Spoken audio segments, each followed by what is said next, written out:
everyone, my name is Emerson, and today I'm going to be doing another book video for you. I've talked about books quite a lot on this channel, and I decided I really wanted to do this video because I think it would be cool to make a top 10 list of my favorite all-time reads, and it would be really cool to see a few years down the line how the list changes, because it has definitely changed throughout my life. For sure, my favorite books now at 25 are not the same books as they were when I was 17. So I decided to do the ultimate list, the top 10 favorite books I have ever read. I'm going to go through each book, and I'm going to start off with a quote from the book. I like to give you a little bit of a sample of the writer's actual words when I'm recommending books or when I'm talking about books on here, because I think it's really not enough just to give a description of the book. I think you really need to feel the author's words and their writing style themselves so you can really get an idea of what a book is like and if you'd be interested in reading it. So I chose like my favorite quote and something that kind of encapsulates the mood and the feeling of the book. So without further ado, let's get started. Oh, sleep. Nothing else could ever bring me such pleasure, such freedom, the power to feel and move and think and imagine, safe from the miseries of my waking consciousness. Coming in at number 10, My Year of Rest and Relaxation by Ottessa Moshfegh. Okay, so this is a weird one. This is definitely a weird book.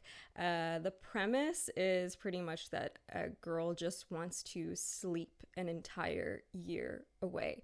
She just wants to be completely unconscious for as long as possible.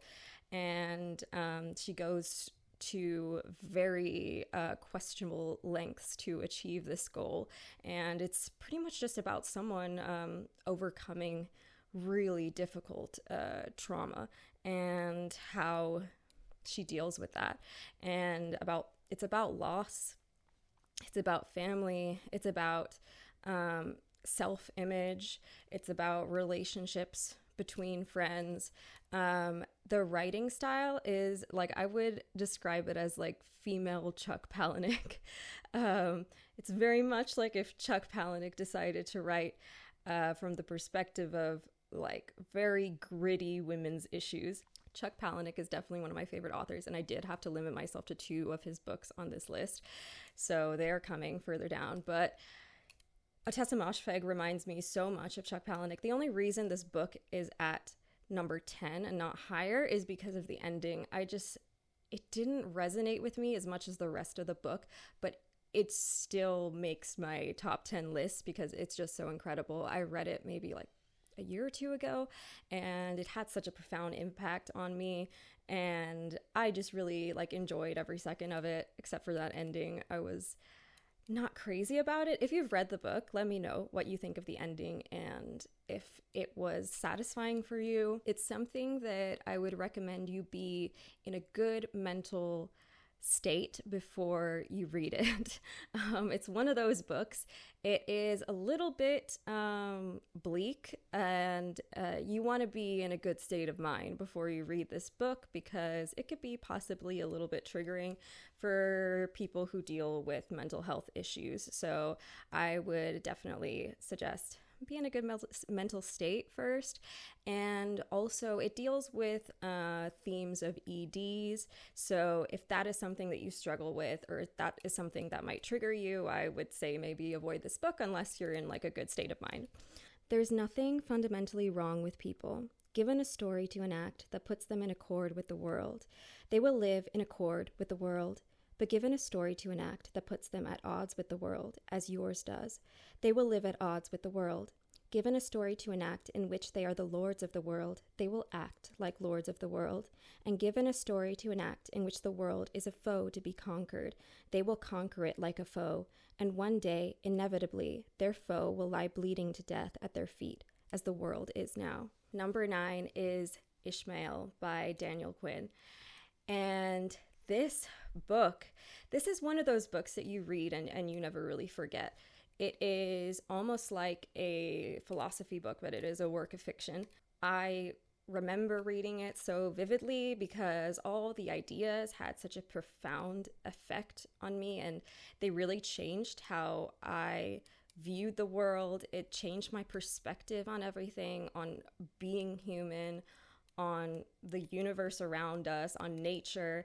And it is just a really cool, mind-opening book that even if, you don't agree with a lot of the philosophical ideas in this book, it is something that will surely make you think, and it's a really eye-opening read, and it is so intellectually dense. It is an amazing book. The story pretty much is of a man who begins to have conversations with an incredibly intelligent gorilla that can speak. So this man is speaking to an animal from nature and hearing the perspective of an animal. And that is how it begins. And their conversations are almost like a mentor speaking to a student.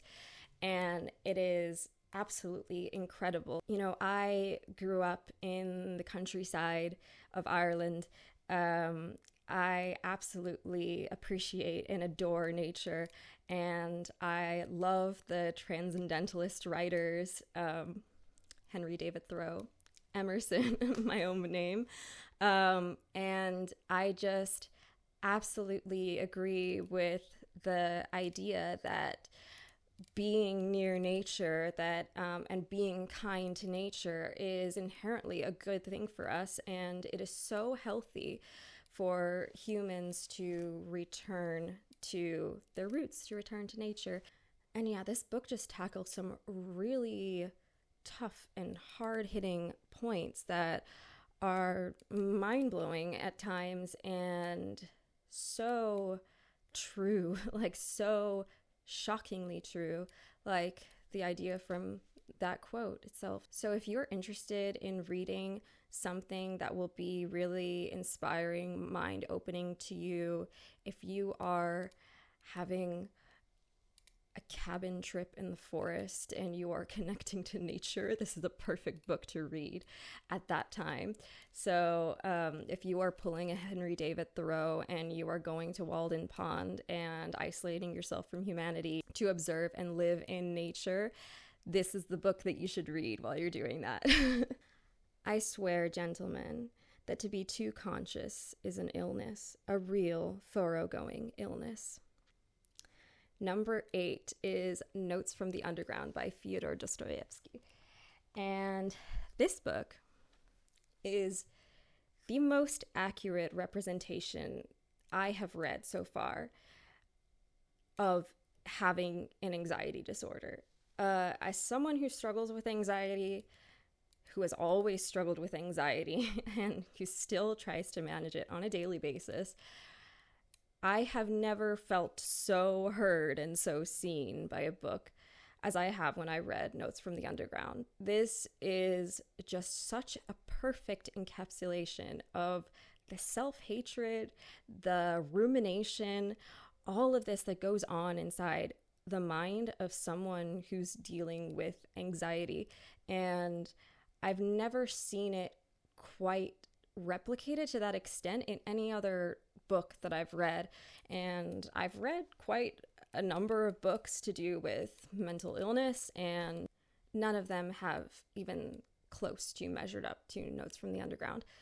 To me, this is such an experimental literary masterpiece. I mean, it's a classic, and it's dark. It's very bleak, but it is so unusual in the way that it works. Like, a lot of it breaks a lot of rules. There's a lot of just stream of consciousness, just a man alone in a room, just thinking, but his mind is so involved and has so much going on that it is enough to drive a plot forward, and it is enough to really engage you. And it is also very relatable, and this book will probably resonate with you very deeply if you are a person who deals with anxiety or other mental health struggles. So this book is incredible. It was recommended to me by my mother. It is one of her favorite books as well. And I would recommend it as well to anyone. I think if you are looking for some classic literature that is not so formulaic, something a bit more out of the box, a bit more experimental and loose, this is a great one to read. Okay, so this book is a graphic novel. So instead of giving you a quote, I'm going to give you a piece of art above me. And that fully encapsulates the feeling of this book. So this is like a trilogy, but I decided to put it just as one book because it's kind of just one story. You could just read it as one single volume. This is Uzumaki by Junji Ito. This is a horror manga, and it is absolutely incredible. I mean, if you're in the horror sphere and you're familiar with horror movies, horror books, you have probably heard of Junji Ito, and he is just a master at what he does. Just the sense of dread, that existential horror that he's able to put forth is just so unique, and no one does it like him. And his artwork is so fascinating. It is so engaging, and it is absolutely beautiful and horrifying at the same time when you're reading. So he dreams up things that, like, it's hard to think that a human could even imagine this. He has such an expansive imagination, and the things that he writes are so unique. And Uzumaki is just absolutely a wild ride. So the premise of the book is pretty much just a town that becomes obsessed with spirals. So just the regular shape of a spiral. And from that births so much insanity and existential horror. And it is absolutely incredible, the transformation that you see the town undergo. It is so cool how it still feels very personal, even though we are seeing this from a perspective of like a whole town going through this plague, I guess. The way that Junji Ito writes horror makes it feel real. Like, it makes it feel like it's something that could be true, that it's something that could happen, because it's so slow, the way that it infiltrates into the story. And it's incredible how that sense of dread just creeps up on you until suddenly you just open your eyes and everything is chaos. And he does that with such skill and such refinement and with absolutely stunning artwork. So if you are into horror and maybe you haven't gotten into the world of manga yet, I would definitely recommend your first series to read to be Uzumaki, because it is a great starter. Even for people who aren't that into graphic novels, if you are into existential horror, kind of Lovecraftian horror as well, I would definitely recommend Uzumaki. I am what I am. To look for reasons is beside the point. Number 6 is Play It As It Lays by Joan Didion. Some people might know of Joan Didion as that author that you reference when you're a bit of an obnoxious writing student, but this is the only book that I've read by her, and it is definitely one of my favorites of all time. Play It As It Lays is about a woman in the American 1960s and her struggles with being a woman in the 1960s in America. I absolutely love feminist literature, and this is definitely one of the best pieces of feminist literature I've read. It so perfectly encapsulates the struggles of being female. It is very reminiscent of The Bell Jar for me, although not quite as bleak. It is still very bleak, but The Bell Jar just felt a bit like a continuous downward spiral where you couldn't really control what was happening and everything was just going wrong.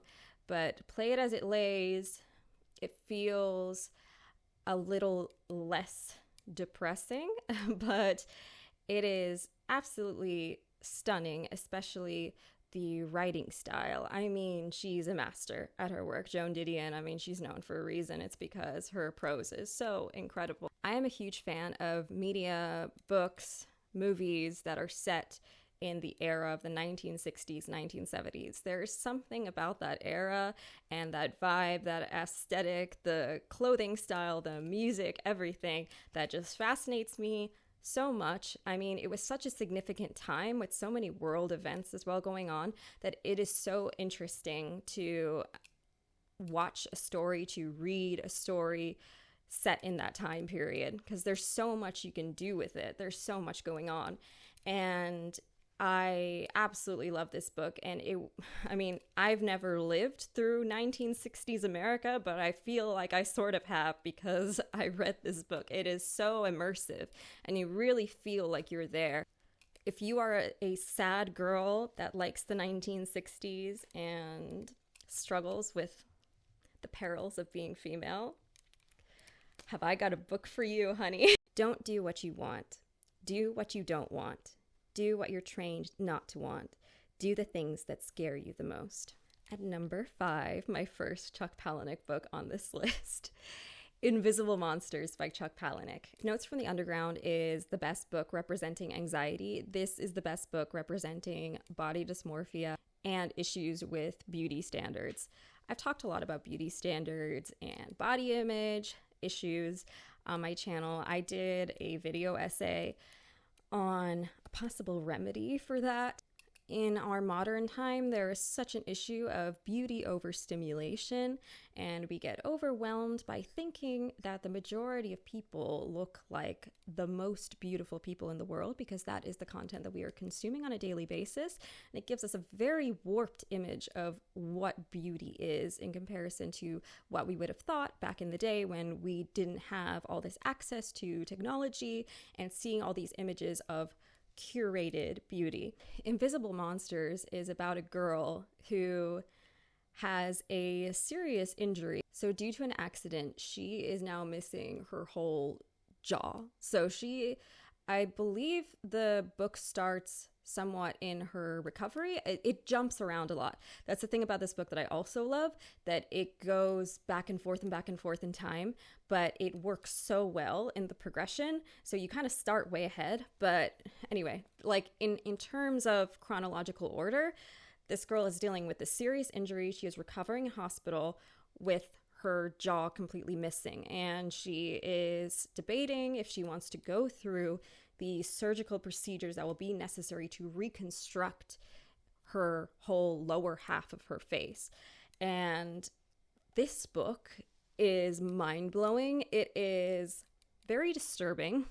If you are sensitive to very disturbing content, yeah, maybe this book is not for you. But you know what? Issues with beauty standards, issues with body dysmorphia, it's disturbing. I mean, Chuck Palahniuk just attacks it, like he runs at it at full force. And I think that's exactly what needed to be done, because so many books about beauty image, about beauty standards, about body insecurities, they're so patronizing and they're too weak, you know?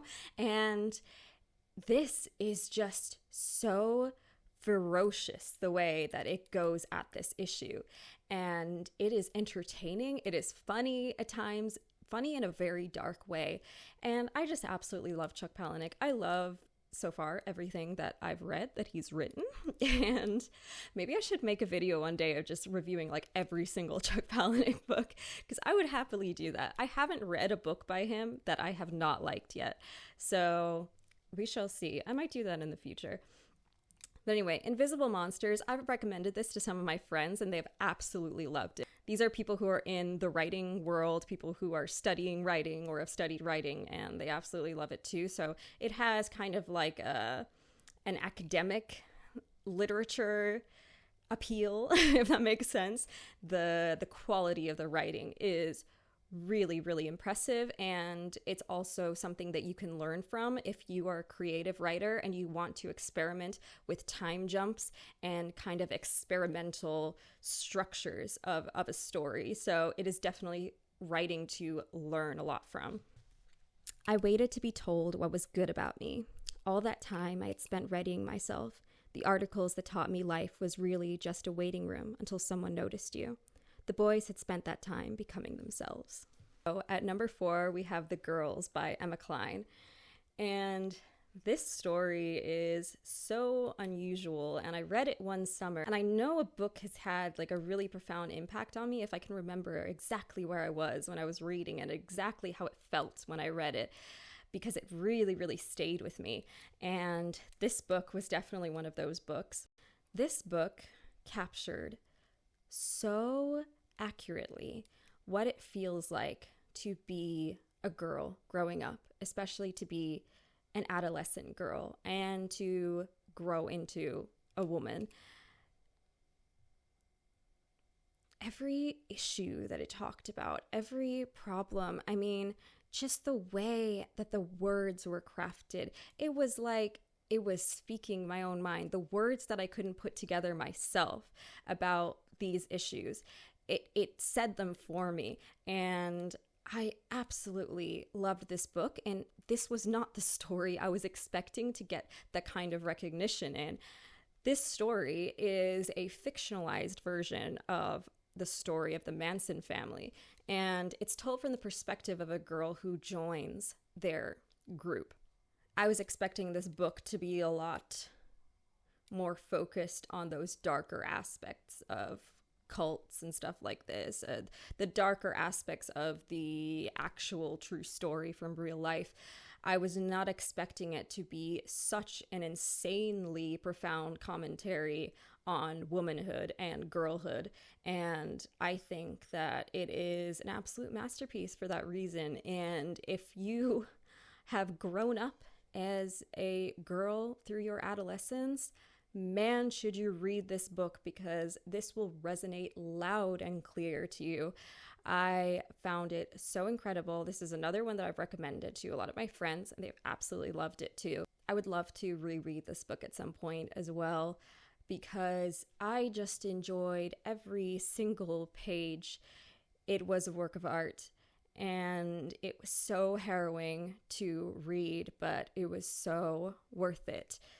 And the thing is that even though it's based on a true story, and you know what happens in the story, I mean, if you're familiar with the story of the Manson family, you know the factual details and how it ends, but you're not really there for that reason. You're there to see the progression of this character, and you're there to kind of just witness her journey through all of it. And that is what makes this story so engrossing. Forgive me for all the things I did, but mostly for the ones that I did not. So we're down to our top 3, and number 3 is The Secret History by Donna Tartt. If you are a fan of dark academia books or film, you already know about this book. It is a very well-known book. There's some controversy. Some people love it. Some people aren't crazy about it. But it is definitely a cult classic, and it is one of the best dark academia books, I would say, that I've read at least. The book starts in such an iconic way. From page 1, you know that someone is no longer alive, and that the group of main characters is responsible for this. So you know who it is, you know that it's going to happen, but you have no idea how it happened. So you are just going along for the ride. In the first part of the book, you can almost forget that it is heading you towards that, because it's so beautiful, and you almost feel like, wow, I wish I could be living this life. Why am I not at a university studying the ancient Greek classics and talking to this amazing professor and having these intellectual conversations with these wonderful people? Why am I not living this man's life? It feels so idealistic and so dreamy, and I think that's part of the charm of the book, that it just draws you in, and you see how this character is able to fall into this world where things kind of just start getting dark and start getting a bit out of his control, because he wants so badly to live in this world. And I mean, I relate. I wanted to live in that world the whole time I was reading the book. I was jealous. But yeah, from the point of the beginning where everything is wonderful and ideal and beautiful to the point that the event happens, and afterwards, it is just so engrossing, and it feels like you have lived several years after reading the book. And not many books have given me that feeling, but I felt like I lived another life after I finished the book. Like, I felt like I had gone through something. And it is a very long book, and it gives you a lot of story. Like, there is not a lot of filler in this book. You take on a completely different life and perspective while you're reading this book. And it is a long one to get through, but honey, let me tell you, is it worth it? If you are into dark academia, you've probably already read this book. But if you haven't, girl, you got to. Every portrait that is painted with feeling is a portrait of the artist, not of the sitter.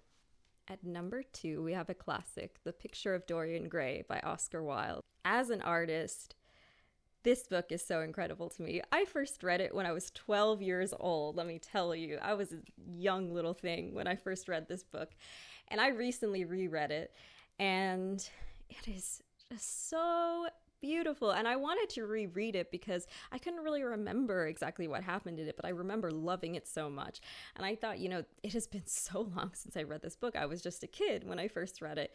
So I really wanted to experience it again in my adulthood. And when I did, oh my God, it was even more impressive than the first time I read it. Because I guess with my adult mind, I was able to appreciate a lot more the craft and the prose. And it was so amazing. I mean, it's so witty. It's Oscar Wilde. He's known for being witty, right?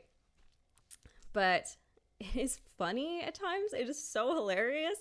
And that's not something you really expect from classic literature, but it is really funny. It's also very emotional. It's also very heartbreaking.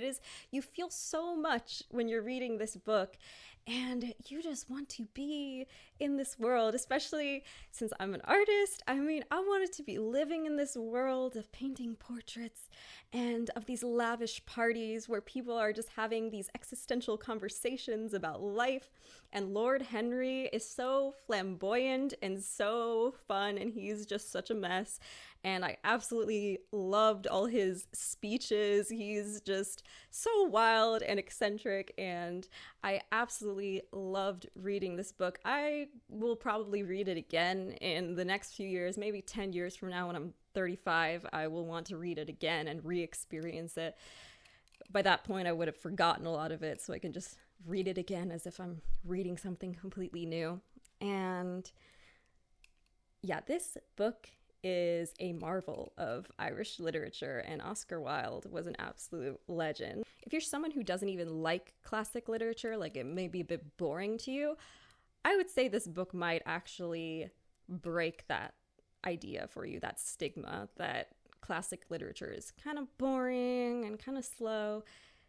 This is not. Oh my God, I almost forgot to say what the book was actually about. I got so caught up in it. This is why it's my number 2, because obviously I love it so much. This story is about a man called Dorian Gray who is unbelievably beautiful, and he gets his portrait painted by an artist called Basil Hallworth, and he starts to take some philosophies and life lessons from this very eccentric, flamboyant man called Lord Henry. And a lot of you probably already know the premise of this, but the portrait of Dorian starts to bear the wear of his life, and he does not age any longer. Everything that he does, everything wrong that he does, everything awful that he goes through, every year that he should age, that is instead reflected on his portrait, and his physical form stays exactly the same. Yeah, this is a very classic, well-known story, but if you have not read it, yeah, give yourself the pleasure of reading it. Only after disaster can we be resurrected. It's only after you've lost everything that you're free to do anything. Nothing is static. Everything is evolving. Everything is falling apart. So my number 1 favorite book of all time is Fight Club by Chuck Palahniuk, Who would have known that Chuck Palahniuk would have been my number one? So this book had such a profound effect on me as a writer, number one. It has inspired me so much in the way that I write, and I learned so much from reading this book. Chuck Palahniuk is probably one of my main inspirations for the way that I write, because his writing just feels like the way that my mind thinks. And for that reason, I always just connect so deeply with his writing. Just that really dark humor, finding wit and comedy in the darkest parts of life. And that means in the parts that you go through yourself. That doesn't mean to make fun of other people's struggles, but I mean making light of suffering that you are going through. I mean, that is the only way I feel like I can get through suffering, because to live is to suffer, as we know, and suffering is an inherent part of life, and I feel like the best way to get through it is to make fun of it. And that is so honest to me, the way that he writes just unflinchingly about the suffering and the darkness of the world, but with such a witty tone.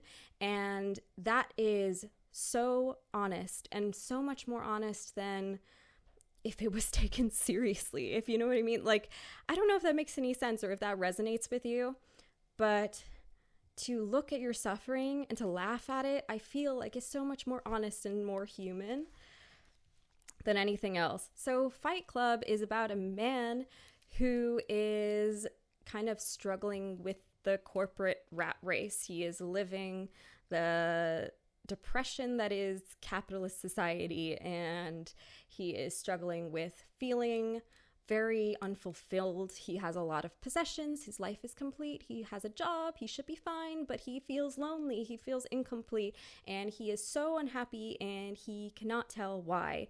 And he is so frustrated with the life that he has come to know that he doesn't really know what to do with himself. He meets this man called Tyler Durden, and he sort of gives him a new outlook on life.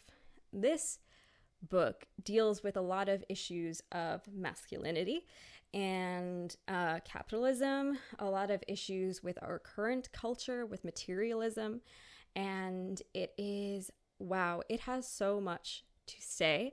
A lot of people, let me tell you, have watched the movie and misinterpreted the message of Fight Club, because a lot of people watch the movie, they take what Tyler Durden says as absolute law and just really great self-help advice, and that's not really what it's supposed to be. Chuck Palahniuk's writing, I feel like, doesn't work that well in film, because a lot of it is very satirical and a lot of it is sarcastic, and you can tell while you're reading it that you're supposed to be reading a train wreck and like laughing at it, but on the screen at times it can come across as sincere, and then people kind of read it the wrong way and they think, oh wow, this is a great way to live your life and this is how men should be, and that is not at all what Chuck Palahniuk intended. And I mean, he's talked about as well his intention for this book. It was not to promote toxic masculinity, it was a satire of it. And in the same way that I love so much literature about women's struggles and girlhood and womanhood, I love to read as well about struggles that men go through, like the issues that men face. And I think that Chuck Palahniuk does such a good job of that. And he really tackles like the societal problems with men and how men deal with the frustration and the emasculation of living in a materialist capitalist society, and how that can turn into unjustified rage and violence. And it is such an incredible book. It is quite a short book as well. So if you've watched the movie, I still recommend that you read the book. I watched the movie before I read the book, and it was still so much more worth it to read the book. I would say the book is miles better than the movie, even though I do enjoy the movie, but the book just transcends the movie entirely, and you are not going to be bored or anything. Like, you're not going to feel like, oh, I've already witnessed this story, I don't care. Like, it is going to be a totally different experience for you reading the book than watching the movie. It is a short read, and it is also just quick because it is fast paced. It will take you through that book so quickly because it is so engrossing and it is so gripping. And as a writer, I mean, if you are a writer yourself, read this book because there's a lot to learn from the way that Chuck Palahniuk writes this book, the way that it is laid out, the format of the rules of the Fight Club being kind of like rhythmic with the writing is so cool, and it's such a cool technique to watch as a writer, and it's something that, you know, it's a cool writing exercise if you want to try it too.